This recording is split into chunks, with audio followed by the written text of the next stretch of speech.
Quer ficar muito bom falando em público, perdeu o medo, destravar? Modifique as suas crenças, aquilo que você acredita. Vira a página sobre falar bem, sobre oratória. E principalmente o que eu tenho observado são experiências registradas no passado, talvez como quando criança, uma exposição na sala de aula, um carão dos pais. Aquilo foi impresso, você viu, ouviu e sentiu, está gravado na memória, no inconsciente. E na hora de falar em público, todo aquele estado emocional, talvez de medo, vem bloquear. Porque falar, eu tenho certeza que você que está me assistindo fala. E quer falar muito bem? Escolha um método. Faça mais do que todo mundo. Aproveite todas as oportunidades. Velório, olha, casamento, aniversário, colégio, reunião de condomínio. E treine mais do que todo mundo. E ele falando sobre treinar, eu lembrei de um professor muito conhecido que viajava fazendo palestras e dando aula. E esse professor estava ficando um pouco velho e ele tinha um motorista que acompanhava sempre ele, sempre sentava na primeira cadeira para acompanhar. E o professor teve um dia que estava um pouco enfadado, meio cansado e disse: hoje, meu amigo, é você que vai dar aula lá. Hoje é aula de física, vamos falar sobre a lei de Newton. E o motorista disse: rapaz, vá. Você sabe mais do que, mas sabe mais do que eu, de tanto me escutar, você já dá um show. E assim, quando o estado emocional está favorável, quando você tem segurança naquilo que você, no ambiente que você está, quando você tem um contexto, quando você já tem autoridade, quando você é produto do meio, você não precisa ser um fake, você vai lá e faz. E esse motorista subiu, deu uma aula divinamente bem. As pessoas aplaudiram. E o professor lá sentado na primeira cadeira ficou ali por dentro rindo, as pessoas não reconheceram, porque é em outra cidade.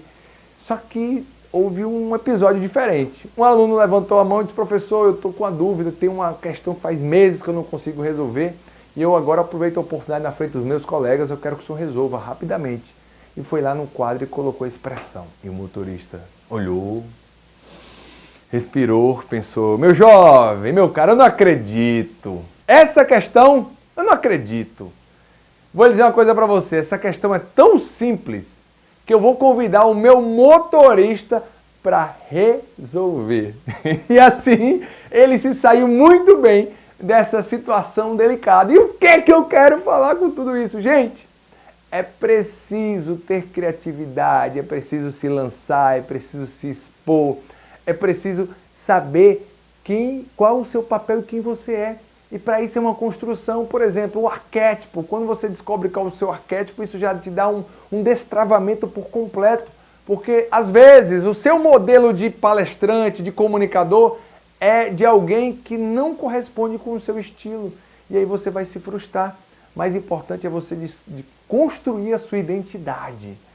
É você entender sobre talvez o storytelling, um enredo, sobre quebra de estado emocional, sobre iniciamento de estado emocional, sobre criar âncoras para que te fortaleçam, para que façam você talvez enfrentar uma plateia de 3.000 pessoas, que eu digo de passagem, quanto maior o volume da plateia, maior facilidade de ter o efeito manada.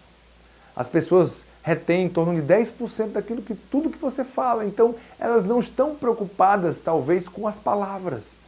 É o estado emocional, é a energia, e quanto isso pode fazer diferença.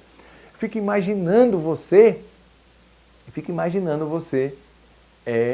tendo essa oportunidade de expressar tudo que está guardado aí dentro. E para fechar esse vídeo, eu morei em Brasília, lá no Gama, e eu vou até gravar aqui nesse vídeo para que talvez uma hora eu consiga encontrar esse camarada. Grupo de Adolescentes Multiplicadores de Informação.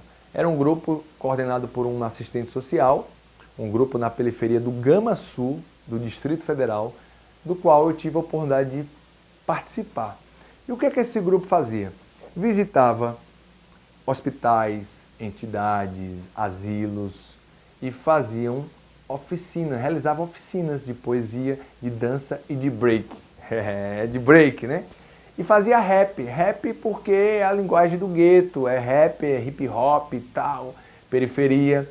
E existia 2 MCs nesse grupo, era MC Dan e MC Dandan.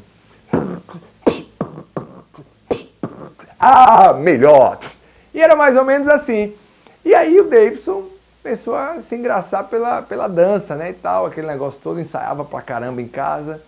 E na primeira apresentação da minha vida, eu lembro como se fosse hoje, com toda a riqueza de detalhe, em Samambaia, numa ação global, um circo enorme, e eu entrei. Quando eu entrei, que eu vi aquela plateia, eu errei o passe. O que é que o Davidson fez? Correu para trás de vergonha. E os dois colegas que estavam comigo lá, apresentando, continuaram a apresentar.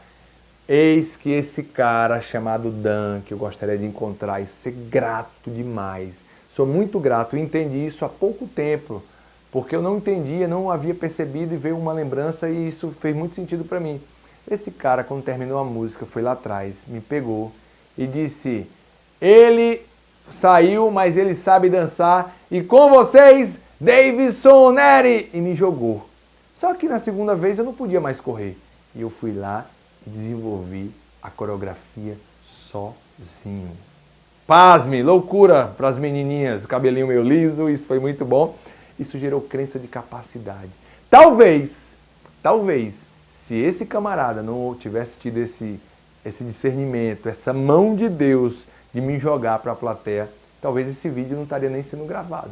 Talvez muitas coisas que eu já realizei não teriam sido realizadas. Talvez a minha personalidade, a minha característica, o meu estilo, a minha vida não seria igual a que eu tenho hoje. Entende?